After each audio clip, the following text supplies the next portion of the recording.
오늘 우리가 함께 하실 말씀은 누가복음 말씀입니다. 누가복음 1장 26절로부터 우리 38절까지 말씀입니다. 누가복음 1장 26절로부터 38절까지 말씀 한 절씩 교독하도록 하겠습니다. 제가 먼저 26절 말씀 읽겠습니다. 여섯째 달에 천사 가브리엘이 하나님의 보내심을 받들어 갈릴리 나사렛이란 동네에 와서 다윗의 자손 요셉이라 하는 사람과 정혼한 처녀에게 이르니 그 처녀의 이름은 마리아라. 그에게 들어가 가로되 은혜를 받은 자여 평안할지어다. 주께서 너와 함께 하시도다 하니 처녀가 그 말을 듣고 놀라 이런 인사가 어찌함인고 생각하매 천사가 일러 가로되 마리아여 무서워 말라. 내가 하나님께 은혜를 얻었느니라. 보라 내가 수태하여 아들을 낳으리니 그 이름을 예수라 하라. 저가 큰 자가 되고 지극히 높으신 이의 아들이라 일컬을 것이요 주 하나님께서 그 조상 다윗의 위를 저에게 주시리니 영원히 야곱의 집에 왕노릇 할 것이며 그 나라가 무궁하리라. 마리아가 천사에게 말하되 나는 사내를 알지 못하니 어찌 이 일이 있으리이까? 천사가 대답하여 가로되 성령이 내게 임하시고 지극히 높으신 이의 능력이 너를 덮으시리니 이러므로 나실 바 거룩한 자는 하나님의 아들이라 일컬으리라. 보라 내 친족 엘리사벳도 늙어서 아들을 배었으나 본래 수태하지 못한다 하더니가 이미 6달이 되었나니 대저 하나님의 모든 말씀은 능치 못하심이 없느니라. 함께 봉독하시겠습니다. 마리아가 가로되 주의 계집종이오니 말씀대로 내게 이루어지이다 하매 천사가 떠나가니라. 아멘. 우리가 알고 있는 시편 126편에는 이런 구절이 있습니다. 5절 6절 말씀을 보면 눈물을 흘리며 씨를 뿌리는 자는 기쁨으로 거두리로다. 울며 씨를 뿌리러 나가는 자는 정녕 기쁨으로 그 단을 가지고 돌아오리라 라고 하는 그런 말씀이 있습니다. 시편 126편은 그 성경에 보면 부제목이 바로 성전에 올라가는 노래라고 하는 제목이 이렇게 붙어 있습니다. 그러니까 이제 유대인들이 이제 뭐 절기가 되어서 성전에 모일 때에 불렀던 여러 시편 가운데 한 편입니다. 이렇게 그 성전에 올라가는 노래를 가지고 어떤 분이 책을 썼습니다. 그 한 편 한 편의 주제를 가지고 그 주제에 대해서 이렇게 쓴 책이 있습니다. 한길 가는 순례자라고 하는 그런 책 제목인데 바로 이 시편 126편도 어떤 주제를 가지고 그 말씀을 기록하고 있는 것을 볼 수 있습니다. 그런데 이 시편 126편의 주제가 무엇이냐? 그분이 붙인 그 주제는, 그 제목은 바로 기쁨입니다. 기쁨. 그러니까 시편 126편은 기쁨의 과거와 기쁨의 현재와 기쁨의 미래를 말하고 있다라고 이렇게 말씀을 합니다. 여호와께서 시온의 포로를 돌리실 때에 꿈꾸는 것 같았도다. 이것은 기쁨의 과거의 일을 말씀하신 것이고, 여호와께서 우리를 위하여 대사를 행하셨으니 우리가 기쁘도다. 이 고백은 바로 기쁨의 현재를 말씀하는 것이고, 또 우리가 5절 6절 말씀 시작할 때 읽은 것, 눈물을 흘리며 씨를 뿌리는 자는 기쁨으로 거두리로다. 울며 씨를 뿌리러 나가는 자는 정녕 기쁨으로 가지고 그 단을 가지고 돌아오리라 라고 하시는 말씀은 기쁨의 미래를 말씀하신 것이다 라고 우리에게 말씀합니다. 근데 이 말씀을, 이 시편의 말씀, 뭐 찬송가도 있지 않습니까? 새벽부터 우리 뭐 이렇게 하는 찬송가 다 그거죠.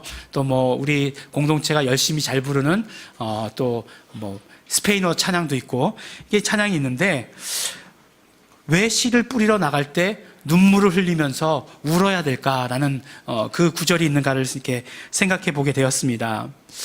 사실 뭐 농사의 경험이 전무하지 않습니까? 전무한 저로서는 눈물을 흘리면서, 꼭 씨를 뿌리러 나갈 때 눈물을 흘리면서 울면서 나가야 되나? 그렇게 나가기 싫은가? 뭐 이렇게 그런 생각이 들 정도로 이해할 수 없는 그런 말씀입니다. 근데 그 농사의 경험은 전무하지만 제가 그래 텃밭을 4년간 지었던 그런 어떤 그 농사라고 얘기할 수 없죠. 텃밭을 지었던 그 경험이 있지 않습니까? 그 짧은 경험을 가지고 그 말씀을 살펴본다라고 한다면 조금 이해되는 그런 부분이 있다는 것입니다. 사실 씨를 뿌린다는 것이 그렇게 간단한 일이 아닙니다. 씨를 뿌리기 위해서는 준비해야 될 것이 많습니다. 사실 이렇게 텃밭 이렇게 가꿀 때 제일 쉬운 게 이제 뭐냐면 고추, 상추 이런 거라고 합니다. 그런 거는 밭이 어떻든지 간에 실패할 가능성이 거의 없다 이렇게 얘기를 해요. 그래서 처음에 이제 고추, 상추부터 이렇게 심었었습니다. 그렇다 할지라도 밭을 준비한다는 게 그렇게 쉽지 않아요. 예. 처음에 이제 그 겨우내 묵었던 밭을 다 뒤집어 엎어야 됩니다.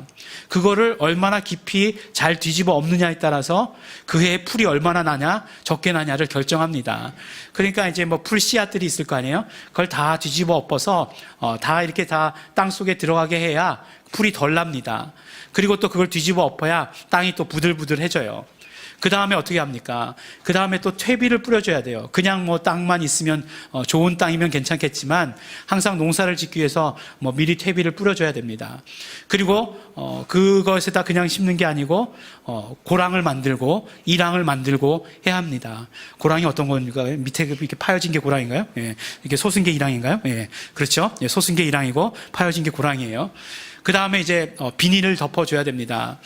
근데 그 비닐 안 덮어주면요, 이거 환경 오염되는데 비닐 뭐하러 덮어 이렇게 생각하실 수 있지만 농사는 잡초와의 싸움입니다. 정말 잡초가 사실 텃밭 지으면서 그 농약 뿌려가지고 텃밭 하려고 그러는 건 아니잖아요. 농약 뿌리면 잡초 다 죽겠지만 그러니까 이제 안 뿌린다라고 얘기하고 잡초를 이제 다 이제 뽑아줘요. 참 거기서도 참 얼마나 그 놀라운 성경의 그 지혜를 얻을 수 있는지 모릅니다. 정말 내가 키우고자 하는 거는 잘 안 자라요. 그런데 잡초는 정말 싫거든요. 근데 어디서 날아와서 그렇게 씨를 뿌려가지고 잘 자라는지 몰라요. 그 잡초요, 괜히 위에 것만 따면요, 따나 마나예요. 뿌리까지 뽑지 않으면 금방 또 납니다. 그 잡초라는 것이 그냥 잠깐만 돌아보지 않으면, 그 다음에 호랑이가 나와도 몰라요. 그 정도로 그냥 무성하게 이렇게 자라버리고 맙니다. 그래서 이제 그렇게 되죠. 그런 다음에 이제 고추 이제 모종을 이제 심는 거죠. 씨를 뿌리는 거는 어려우니까 모종을 이렇게 심어줍니다. 그러면 그냥 자라느냐? 그렇지 않아요. 또 싹이 났을 때 잎을 따줘야 되고, 또 조금 더 자라면 지지대를 세워줘야 되고, 묶어줘야 되고, 이렇게 해야 됩니다. 안 그러면 비 한 번 오고 바람 불면 다 넘어지고 없어요. 이렇게 정말 어려운 일이기 때문에, 그렇기 때문에 물론 구약시대의 농사 방법은 그것은 아니었겠지만 씨를 뿌린다는 것이 정말 단순히 그냥 땅에 씨를 뿌린다는 것만을 의미하지 않는다라고 하는 것을 말해주는 것 같습니다. 그래서 정말 그 다음에 하는 일은 무엇이냐면 이제 기다리는 거죠. 근데 이렇게 기다린다라고 얘기할 때 그냥 기다리는 것이 아니라 바로 우리의 수고와 또 이런 기다림이 합해져 있는 것이기 때문에 이것을 우리가 인내다라고 이렇게 이야기하는 것입니다. 그러니까 기쁨이라고 하는 것은 무엇이냐? 결국 우리의 수고와 기다림, 즉 인내로 이루어지는 것이다 라고 이렇게 말씀하는 것입니다. 예수님께서 이 땅 가운데 오셨을 때 참으로 기뻐할 수 있는 사람이 바로 누구였겠느냐? 이러한 수고와 기다림으로 인내한 사람들, 그런 사람들이 바로 예수님이 오셨을 때 참으로 기뻐할 수 있었다는 것입니다. 기다린다라고 하는 자체가 기쁨과 반드시 연결되는 것은 아니에요. 왜냐하면 많은 이스라엘 백성들이 메시아를 기다렸습니다. 메시아를 기다렸는데 그 메시아를 기다렸던 사람들이 모두가 다 예수님을 만나느냐? 그렇지 않다라고 하는 것이에요. 바로 정말로 어떤 기다림 가운데 수고와 인내의 어떤 그런가 있었던 사람들이, 그런 사람들이 바로 예수님을 만날 수 있었고, 그런 사람들이 예수님을 만나자 기뻐할 수 있었다라고 이렇게 말씀해 주는 것입니다. 그러면 우리가 정말 기다릴 때에도, 정말 기쁨을 기다릴 때에도 잘 기다려야 되겠구나라고 하는 것을 생각할 수 있습니다. 우리가 기다렸는데, 인내했는데 만약에 우리가 기쁨을 얻을 수 없다라고 한다면 이것이야말로 얼마나 헛되고 얼마나 허무한 것이 되겠습니까? 그렇기 때문에 우리가 반드시 기다린다라고 하는 것 가운데에서는 기쁨을 얻을 수 있는 수고와 인내가 있어야 된다는 것을 우리는 알아야 되는 것이고, 또 우리의 기다림은 결국 기쁨으로 열매 맺어야 된다는 것을 우리에게 말씀해 주시고 계시는 것입니다.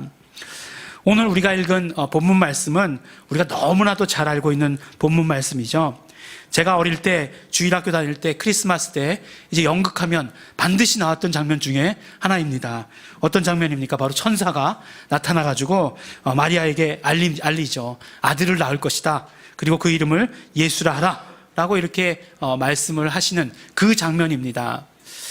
이 말씀을 통해서 바로 우리가 기다릴 때에 어떤 모습으로 기다려야 되는가에 대해서 우리에게 알려주시는 것이 있습니다. 그것을 우리가 함께 살펴보도록 하겠습니다. 제일 먼저 우리가 이제 기다린다라고 할 때 제일 먼저 우리가 가져야 되는 것은 무엇이냐면 바로 믿음입니다. 믿음이라고 하는 것은 내가 갖는 일방적인 것이다라고 생각할 수 있지만 믿음이라고 하는 것은 관계 가운데서 나오는 것입니다. 그래서 우리가 하나님께 대한 믿음, 하나님의 믿음 이렇게 이야기하면 우리가 하나님과의 관계 가운데서 나오는 믿음이다라고 이렇게 말할 수 있는 것입니다. 이것을요 우리의 삶 가운데서도 아주 쉽게 알 수 있습니다. 믿음이라고 하는 것이 관계 가운데서 나오는 거예요. 똑같은 말을 해도 어떤 사람이 이야기하면 다 믿을만 해요. 정말 저 사람 말하는 건 다 믿음이 가요. 그런데 똑같은 말을 해도 어떤 사람이 이야기하면 정말 콩으로 메주를 쓴다고 해도 못 믿겠다라고 하는 그런 사람이 있다는 것이죠. 왜 그럴까요?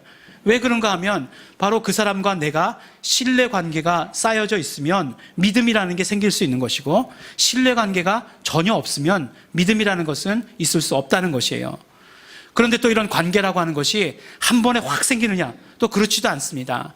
마치 실이 하나씩 오가듯이 그렇게 계속해서 오가야 되는 것이에요. 그 다음에는 이제 삼겹줄이 되고 그 다음에 동아줄이 되고 하는 것처럼 이렇게 막 그냥 계속해서 오가야 되는 것이에요. 다른 이야기지만 그런데 이런 관계가 끊어질 때는 가위로 그냥 싹둑 잘라버리듯이 한순간에도 끊어진다는 거예요. 참 이상하죠?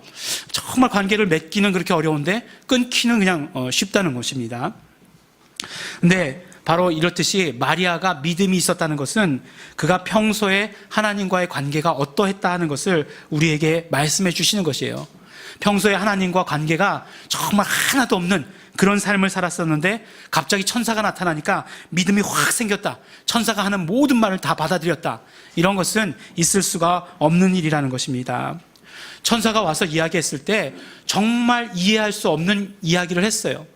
자신의 어떤 일상 삶에서 경험할 수 없는 그런 이야기를 했습니다. 사실 오늘 천사가 와서 많은 이야기를 하잖아요. 저가 큰 자가 되고 지극히 높으신 자의 아들이라 일컬을 것이요 그 조상 다윗의 위를 저에게 주시리니 이런 이야기를 했을 것이에요. 제가 생각하기에는 마리아가 그 말씀을 알아들었을까? 하나도 기억하지 못했을 것 같아요. 오직 뭐만 들렸을까요? 네가 임신했다. 그 말씀만 들렸을 것 같아요. 그것이 얼마나 놀랍고 얼마나 청천벽력 같은 그런 소리였겠습니까? 그렇지만 오늘 말씀을 통해서 그 결론 말씀을 통해서 알 수 있는 것은 무엇이냐면 바로 그 말씀을 그대로 받아들였다는 것이에요. 그것은 무엇이냐? 마리아가 하나님을 신뢰하고 있었다는 말씀이고 마리아에게 믿음이 있었다라고 하는 것을 우리에게 이야기해 주시는 것입니다. 주의 계집종이오니 말씀대로 내게 이루어지이다 라고 이렇게 말씀해 주시는 것이죠. 요새 성경을 이렇게 해석하면 여성 비하입니다. 주의 계집종이오니 이렇게 하면 안 돼요. 주의 종이오니. 왜냐하면 여자니까 여성 명사를 쓴 거예요. 그렇기 때문에 계집종 이렇게 쓰면 절대로 안 됩니다. 주의 종이오니 말씀대로 내게 이루어지이다. 이 말씀은 또 잊어버리시고 이렇게 말할 수 있었던 것은 평소에 정말 그 마리아의 믿음이 어떠했다 하는 것을 이야기해 주시는 것이에요. 두 번째는 믿음과 똑같은 이야기인데 같은 이야기인데 무엇이냐면 바로 순종입니다. 순종. 그런 생각을 해봤어요. 이제 아이들 연극에 나올 법한 그런 이야기지만 천사가 이제 막 와가지고 네가 하나님의 아들을 잉태했다 이렇게 이야기했어요. 근데 만약에 마리아가 싫어요 이렇게 얘기했으면 어떻게 됐을까? 그랬다라고 한다면 그러면 천사가 그래 지금까지 했던 것들 다 없던 것으로 하자 이랬을까 그런 생각을 해본 적이 있습니다.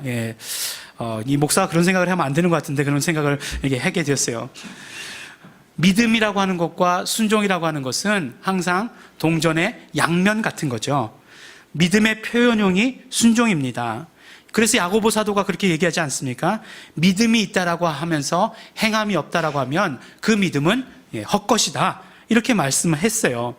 그러니까 믿음에 따른 순종, 그리고 믿음과는 절대로 분리할 수 없는 것이라고 하는 것이에요.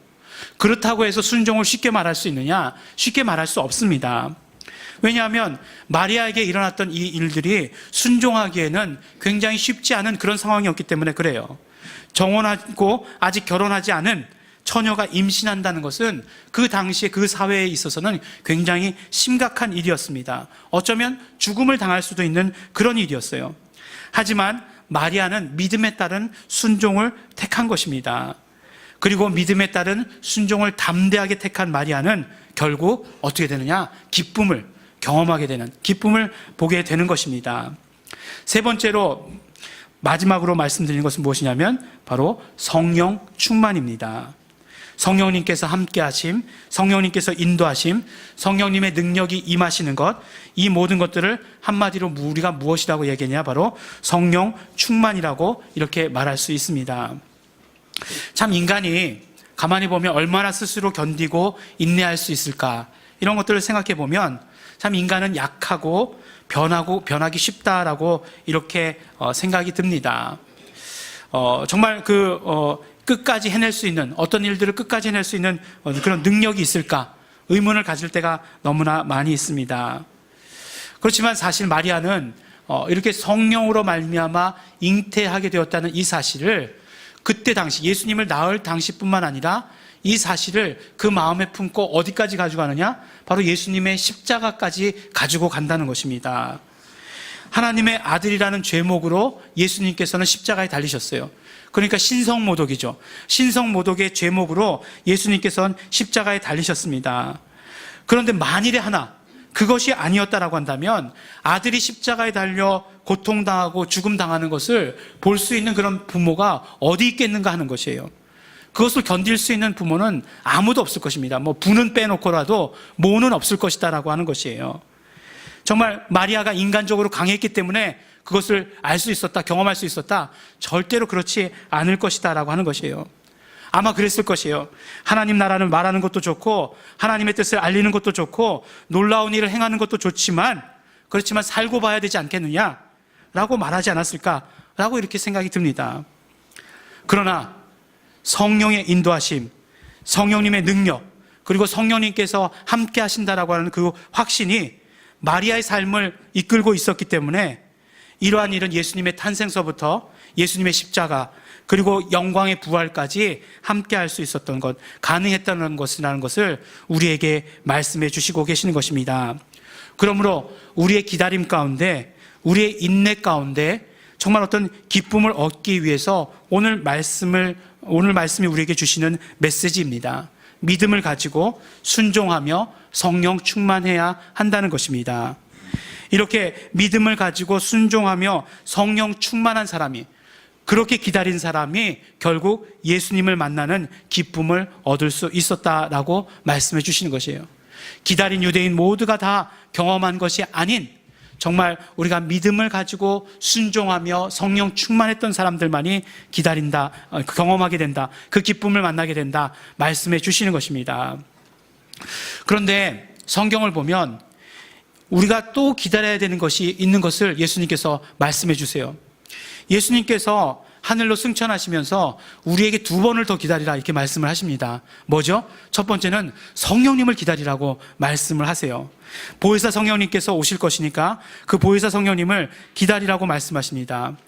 두 번째로는 예수님이 다시 오시는 것을 기다리라고 이렇게 말씀을 하십니다. 그런데 이제 성경을 통해서 우리에게 이제 이루어진 일들이 무엇인지 우리 잘 알죠. 예수님께서 오시는 것이 이루어졌고, 그 다음에 보혜사 성령님께서 오신 것이 이미 이루어졌습니다. 그러면 나머지 하나는 뭐죠? 예수님 다시 오시는 것. 그 예수님 다시 오시는 것을 기다려야 하는 거죠. 이것이 정말 우리 크리스찬들에게 있어서 진짜 중요한 기다림이고, 이제 정말 성경에서 딱 하나 남은 그 기다림이 되는 것입니다.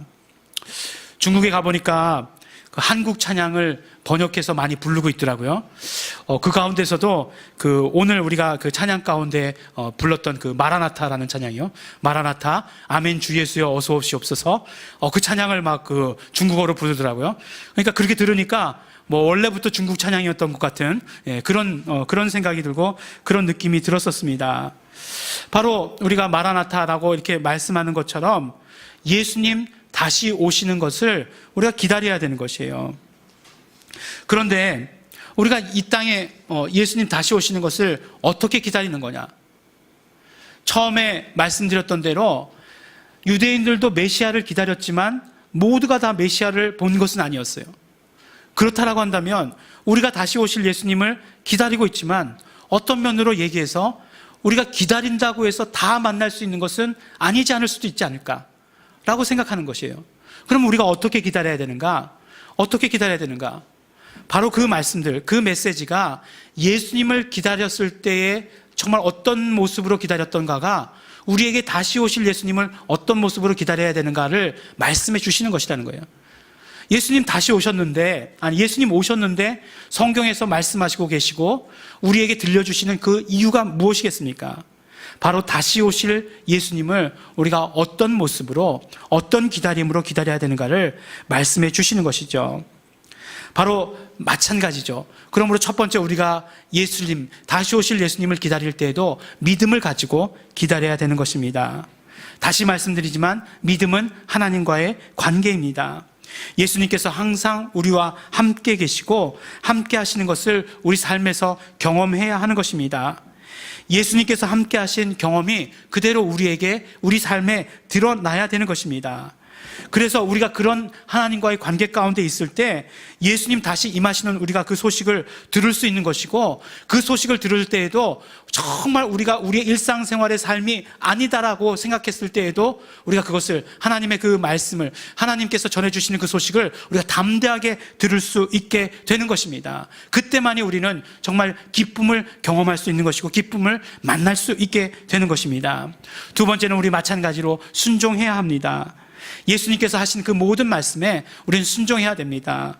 예수님께서 말씀하실 때 너희가 성령님을 기다릴 때에 예루살렘 밖을 떠나지 말라라고 말씀하셨어요. 그래서 그들이 어떻게 했습니까? 순종하면서 마가의 다락방에 모여서 기도했어요. 그때 성령님께서 임하셨습니다. 예수님께서 다시 오신다라고 얘기하실 때 우리에게 어떤 말씀을 하셨습니까?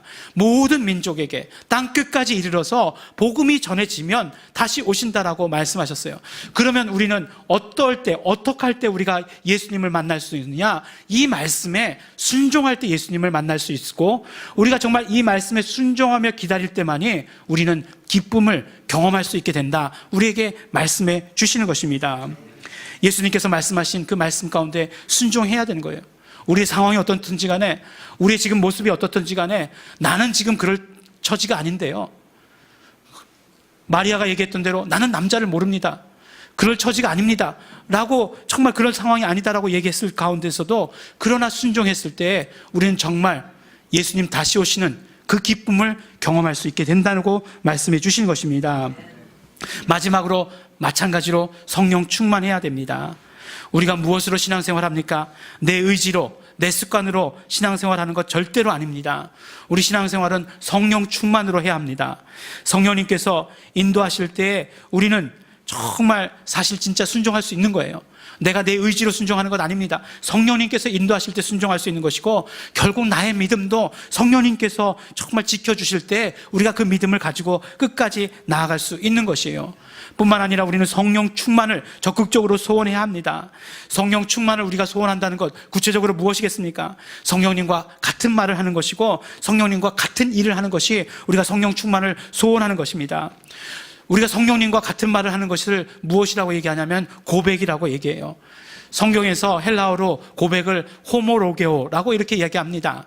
그런데 그것은 무엇이냐? 결국 같은 말을 한다는 거예요. 누구와 같은 말을 하겠습니까? 성령님과 같은 말을 하는 것이에요.